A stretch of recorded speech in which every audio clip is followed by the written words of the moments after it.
साहित्य सरिता के आज के अंक में दर्शकों का स्वागत है। मित्रों, राष्ट्रकवि मैथिलीशरण गुप्त जी की पंक्तियां हैं, राम तुम्हारा चरित स्वयं ही काव्य है, कोई कवि बन जाए सहज संभाव्य है। श्री राम भारतीय संस्कृति में मर्यादा पुरुषोत्तम के रूप में प्रतिष्ठित हैं। वे न केवल आदर्श पुत्र हैं, वे आदर्श पति हैं, वे आदर्श भाई हैं, वे आदर्श राजा हैं। जीवन के हर तरह के चढ़ाव और उतार में अलग अलग समय पर श्री राम ने मर्यादा की अलग अलग तरह से स्थापना की और उदात्त मानवीय गुणों को स्थापित किया। यही कारण है कि श्री राम को लेकर, उनकी कथा को लेकर, राम कथा को लेकर अन्य जो है ग्रंथों की रचना की गई। इनमें महर्षि वाल्मीकि का रामायण मैं समझता हूँ कि आधार ग्रंथ रहा है। इसके अतिरिक्त भारत के अनेक प्रदेशों में अनेक भाषाओं में रामकथा लिखी गई। वाल्मीकि रामायण के बाद सबसे महत्वपूर्ण रचना जो हिंदी साहित्य में मानी गई वो है श्री रामचरित मानस। गोस्वामी तुलसीदास ने 1631 में श्री रामनवमी के दिन इसका आरंभ किया। संवत 1633 में माना जाता है कि श्री राम विवाह के दिन इसका विराम हुआ। श्री रामचरितमानस विश्व के 100 महाकाव्यों में से गिना जाता है।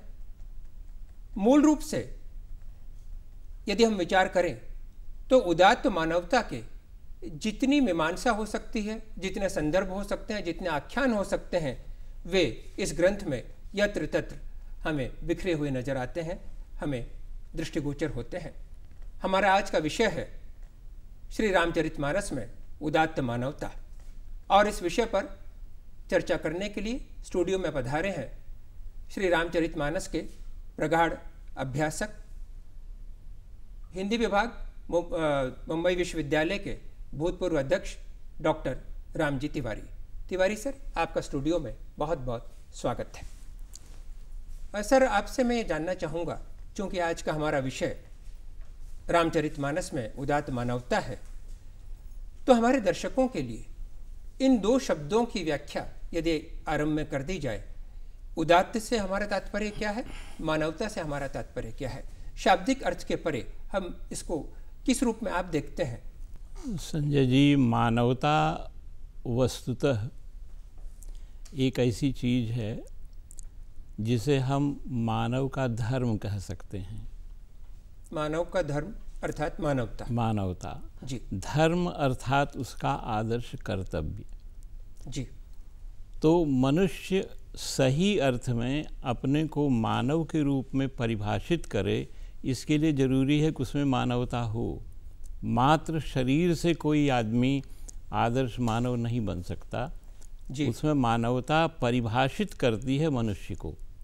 तो वो गुणों का एक समुच्चय है जी जी, जिसमें उदारता, करुणा, उत्साह, परोपकार, पर दुख कातरता, संवेदनशीलता जैसे गुणों का समवाय होता है। तो जब ये सारा समुच्चय एक जगह पर आता है, एक जगह आएगा तो मनुष्य इसको करेगा। अगर इसको आप और भी सरल करके कहना चाहें जी, तो कहेंगे कि व्यापक मानवीय कल्याण के लिए स्वार्थ और संकीर्णता को त्याग कर जी, उससे प्रेरणा लेकर के कल्याण धर्मी चेतना का जो बोधात्मक और क्रियात्मक स्वरूप है वही वास्तव में मानवता है।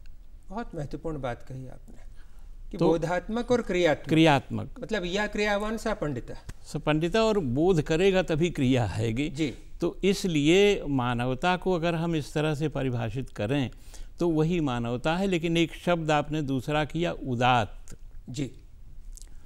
तो हमारे मानवता के उद्देश्य जितने श्रेष्ठतर होंगे वो उदात्त हो जाएगी। अपने हित के बजाय अगर आप परहित में लगते हैं बिना किसी स्वार्थ के, बिना किसी हेतु के, तो आप उदात्त हो जाते हैं। यानी वो जो बात कही गई परहित सरस अभी आपने जी कहा कि राम का चरित्र जो है वो औदात्य का शीर्ष है जी। तो कैसे है, पूरा वनवासी जीवन राम का संघर्ष है, और संघर्ष किस बात के लिए? मानवीय कल्याण के लिए है जी। तो निश्चित रूप से ये उदात्त मानवता है। अगर आप अपने शत्रु को भी क्षमा कर देते हैं तो ये उदात्त मानवता है। सही बात। अगर आप अपने स्वार्थ को हटाकर देश के लिए, समाज के लिए, परिवार के लिए या न्याय के लिए अथवा मूल्यों की रक्षा के लिए प्राणों तक की बाजी लगा देते हैं, तब ये उदात्त मानवता हो जाती है। आप अगर देखें तो हमारे देश के बहुत सारे तरुण स्वतंत्रता आंदोलन में फांसी के फंदे पर चढ़ गए। उनका कोई हित नहीं था, वो देश को आज़ाद कराना चाहते थे, देश का विकास चाहते थे। तो ये वास्तव में उदात्त मानवता है। गांधी जी ने अगर अछूतोद्धार चलाया जी, और वो एक अभियान बहुत ज़ोरदार से चलाया, तो निश्चित रूप से वो एक उदात्त मानवता है। तो उदात्त का मतलब श्रेष्ठ, ऊपर उठी हुई। तो जो अगले सोपान पर पहुंच गई है वो उदात्त है।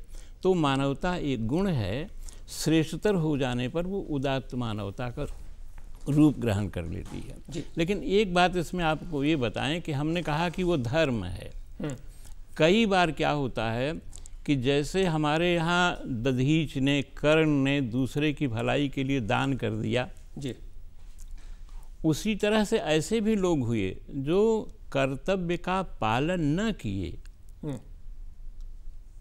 आप देखिए कि रावण में सब कुछ था, उत्तम कुल में था, लेकिन वो मानवता नहीं थी, इसलिए आपने उसको दानव कह दिया जी। महाभारत में दुर्योधन बहुत साफ कहता है कि मैं धर्म जानता हूँ, जानामि धर्मम न च मे प्रवृत्ति, जानामि अधर्मम न च मे निवृत्ति। मैं धर्म को जानता हूँ लेकिन उसको अपना नहीं सकता, अधर्म को भी जानता हूँ मगर उसको छोड़ नहीं सकता। जी। तो उदात्त मानवता की इससे बड़ी अवहेलना दूसरी नहीं हो सकती। बहुत अद्भुत उदाहरण दिया सर आपने। यह अवहेलना है कि मुझे पता है मगर मैं नहीं करूँगा। जानता हूँ लेकिन अपना नहीं रहा हूँ, जानता हूँ लेकिन छोड़ नहीं रहा हूँ। तो ये जो एक उदात्त मानवता का, अब वहीं पर आप देखिए कि दूसरे उदाहरण ऐसे हैं जो सब कुछ देने को छोड़ने को तैयार होते हैं जी। तो आज भी चूंकि ये गुण है, इसलिए हम ये नहीं कह सकते कि रामायण और महाभारत काल की उदात्त मानवता थी। ये मानवता आज भी उतनी ही मूल्यवान है, मतलब शाश्वत है, वो शाश्वत है। तो त्याग की भावना ही व्यक्ति को उसके स्व से पर की ओर प्रेरित करती है जी।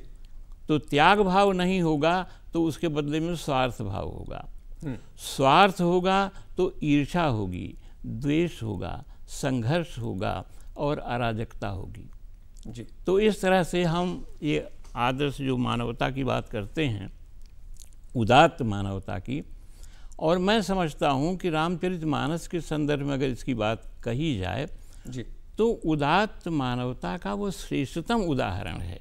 ये दोनों शब्दों की जिस तरह से व्याख्या की, और मैं कहूँगा कि जितनी सरल ढंग से आपने उदाहरण के साथ बात रखी, तो निश्चित तौर पर हमारे दर्शकों को इसका लाभ पहुँचा होगा। मैं अपनी बात को आगे बढ़ाना चाहूँगा।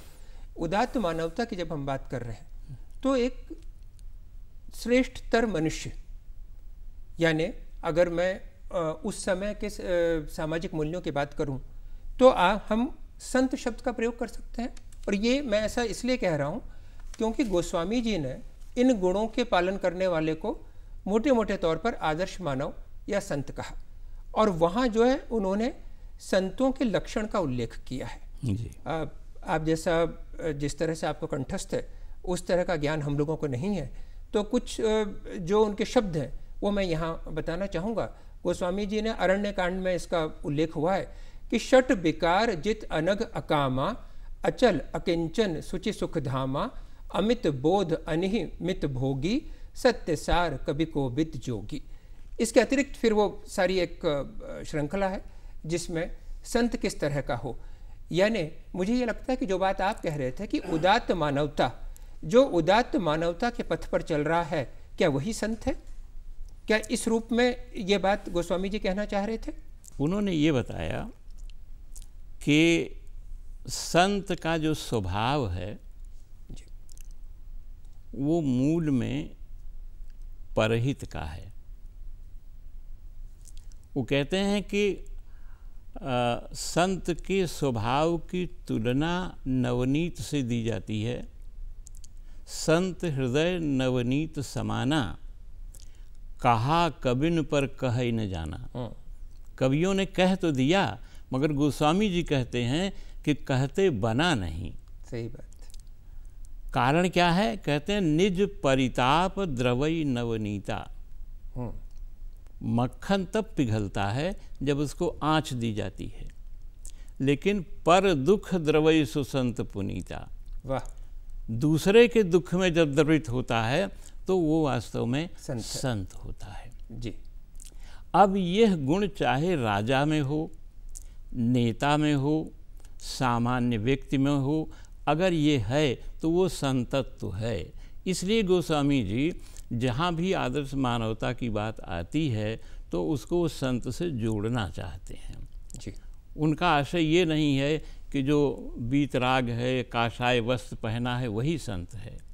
संत वो भी हो सकता है जो घर गृहस्थी में है, अपना काम कर रहा है, लेकिन पर दुख कातरता उसमें है, मूल्यों के प्रति निष्ठा है, अहिंसा के प्रति सद्भाव है। तो ये उनका मुख्य आशय ये रहा।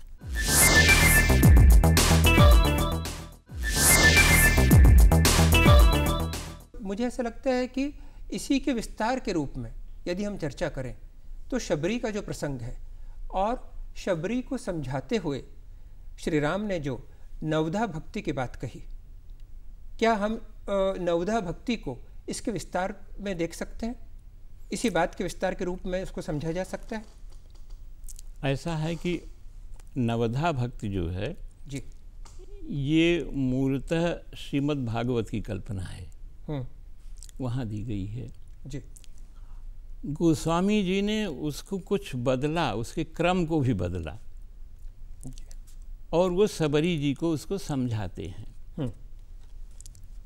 और ये नवधा भक्ति 9 प्रकार की भक्ति है, लेकिन गोस्वामी जी कहते हैं कि इनमें से एक भी किसी को मिल जाए तो वो धन्य हो जाएगा, उसका जीवन सार्थक होगा। अब सबरी का जो प्रसंग है वो ये है कि राम वहाँ पहुँचते हैं, वो मातंग ऋषि के आश्रम में रहती थी, वहाँ वो जाते हैं जी। तो वो चकित होती है, वो एक तरह से भ्रमित तो कहती है कि मैं कैसे सेवा करूं, क्या करूं, कैसे इनसे मिलूं, कैसे बात करूं। तो उसको ये लगता है कि मैं अशिक्षित हूं, न्यून वर्ग की हूं, नारी हूं, तरह तरह की चीज़ें वो कहती है और कहती है कि मैं आपकी स्तुति कैसे करूं, सेवा कैसे करूं।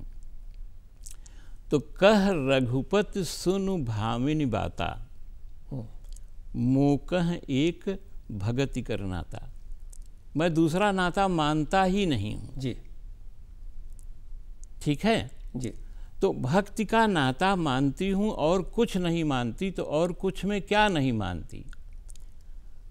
कुशलता, चतुराई, अध्ययन, कुल की मर्यादा, ये सब मुझे कुछ नहीं चाहिए, क्योंकि ये सब होते हुए भी भगतहीन नर सोहत कैसे,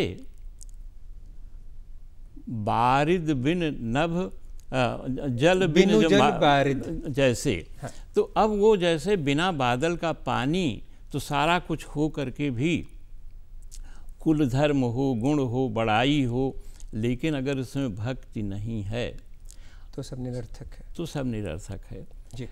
गोस्वामी जी इस तरह की बात भक्ति की बार बार करते हैं जी।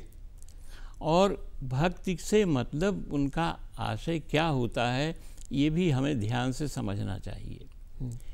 भक्ति जब वो कहते हैं तो कहते हैं ईश्वर में विश्वास। जो नवधा भक्ति गोस्वामी जी यहाँ वर्णित कर रहे हैं, तो उसमें पहले आता है प्रथम भक्ति संतन कर संगा, दूसर मम हित कथा प्रसंगा। संतों की संगति यानी सत्संगत। जी जी। और फिर जो वैष्णवी आस्था की कथाएं हैं उन प्रसंगों में चर्चा। उसके बाद वो कहते हैं कि उसमें और सारे गिनाते जाते हैं, 9 मार्ग जो है, 9 मार्ग बताते हैं जिसमें प्रभु पूजा है। और अंत में वो ये कहते हैं कि एक भक्ति का स्वरूप ये है कि सब में ईश्वर का दर्शन करने लगे। यानी जो बात कृष्ण ने कही कि चराचर में मुझे देख, सब कुछ में सब कुछ ईश्वरमय है, इस आस्था पर वो टिके जी। इसका लाभ क्या होगा? इसका लाभ ये होगा कि जब हर में, छोटे में, बड़े में, जड़ में, चेतन में ईश्वर की आस्था हमारे मन में होगी तो हम उसके प्रति आदर करेंगे जी।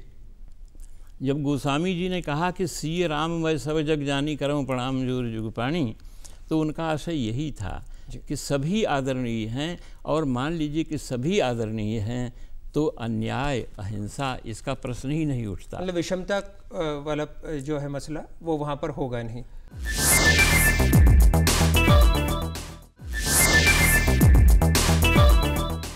सर मैं इस पे थोड़ा सा आपसे, चूँकि हम कम समय में हमें कुछ प्रश्नों की चर्चा आपसे करनी है। जब यहाँ ये बात आई कि जाति पाति कुल धर्म बढ़ाई, इसकी कहीं कोई चर्चा नहीं है। हमारे पास बहुत कम समय में, मैं संक्षेप में आपसे ये जानना चाहूँगा सर कि एक तरफ हम समानता के सारे बिंदु देख रहे हैं मानस में, और वहीं पर वो बात आती है एक श्री राम और समुद्र के संवाद में कि ढोल गंवार शूद्र पशु नारी सकल ताड़ना के अधिकारी, और इसको लेकर आलोचक सामान्यतः संभ्रम में दिखाई देते हैं। तो सर मैं चाहूँगा बहुत संक्षेप में कि हम इसको किस तरह से जो है आप इसकी व्याख्या करेंगे। असल में इस चौपाई के माध्यम से लोग ये आरोप लगाते हैं कि तुलसी नारी निंदक थे जी, और अगर नारी निंदक थे तो उदात्त मानवता खंडित हो जाएगी जी। आपका भी प्रश्न शायद यही होगा। जी निश्चित कि ये दोनों विरोधाभासी हैं जी। तो हम आपसे एक पहले तो मूल में ये कहना चाहेंगे कि रामचरितमानस अवधी भाषा में लिखा गया है जी, और अवधी भाषा में ताड़ना का मतलब पीटना नहीं होता, दंडित करना नहीं होता। ताड़ना का मतलब होता है ध्यान देना जी। एक मूल बात आपको बता रहे हैं। बहुत महत्वपूर्ण बात सर आपने जो है बताई है। और ध्यान देने का, हमारे यहाँ अगर आप अवधि में जाएंगे तो एक चरवाहा दूसरे से कहेगा कि मेरी गायों को ताड़े रखना, मैं अभी आता हूँ थोड़ी देर में। वाह, ये माने सामान्य प्रचलित शब्द है जी। दूसरी बात यह है कि नारी निंदा के लिए एक दूसरी तरफ से आपको मैं कुछ कहना चाहूँगा जी। एक तो ये है कि ये रामचरितमानस महाकाव्य है, इसमें हर तरह के पात्र हैं जी, और हर तरह का पात्र जो है वो आदर्श नहीं बोलेगा, क्योंकि रामचरितमानस हो चाहे कोई महाकाव्य हो, नायक के खिलाफ एक प्रतिपक्ष भी खड़ा किया जाता है। स्वाभाविक है सर। एक बात जी। समुद्र जो है उसके लिए जड़ शब्द का प्रयोग किया गया है। विनय न मानत जड़ जड़ गयो 3 दिन बीती। 3 दिन राम ने प्रार्थना की और वो सुनता ही नहीं है जी, ठीक है। तब वो कहते हैं कि लक्ष्मण आनहु बान सरासन और सोखों विसिख विसिख कृषाणु, तो वो जल को मैं सोख लूँगा। इसके बाद वो है लक्ष्मण बान सरासन आनु और सोखों बारिधि विसिख कृषाणु जी जी। संधान्यु प्रभु विसिख कराला उठी उदध्यूर अंतर ज्वाला। जी सर, तो समुद्र में ज्वाला और वो भीतर से जो एक, और तब वो घबरा गया जी, घबरा गया तो वो समुद्र के सोने की थाल में लेकर के आ गया जी, जी। और राम की शरण में पहुंचता है जी। तो एक तो यहाँ बात आ गई। अब सवाल यह है कि तुलसीदास की नारी दृष्टि पर विचार कीजिए जी। और भी चौपाइयाँ हैं।